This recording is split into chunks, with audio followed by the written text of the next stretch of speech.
tahimik ang aming terminal. Tatlong araw pa naman na straight ng mga jeep eh. Kaya malaking bakit din minsan yung mga jeep. Maraming jeep, maraming pasahero, tagatid ng pasahero sa terminal.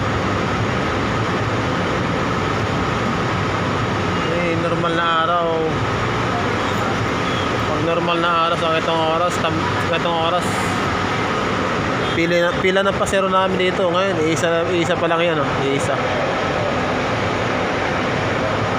Dami na namin bus dito. O aircon. Tapos ang pasahero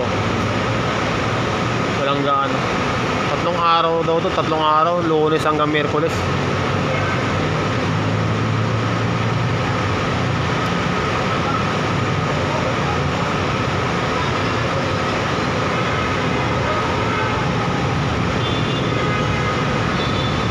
So hindi ko naman alam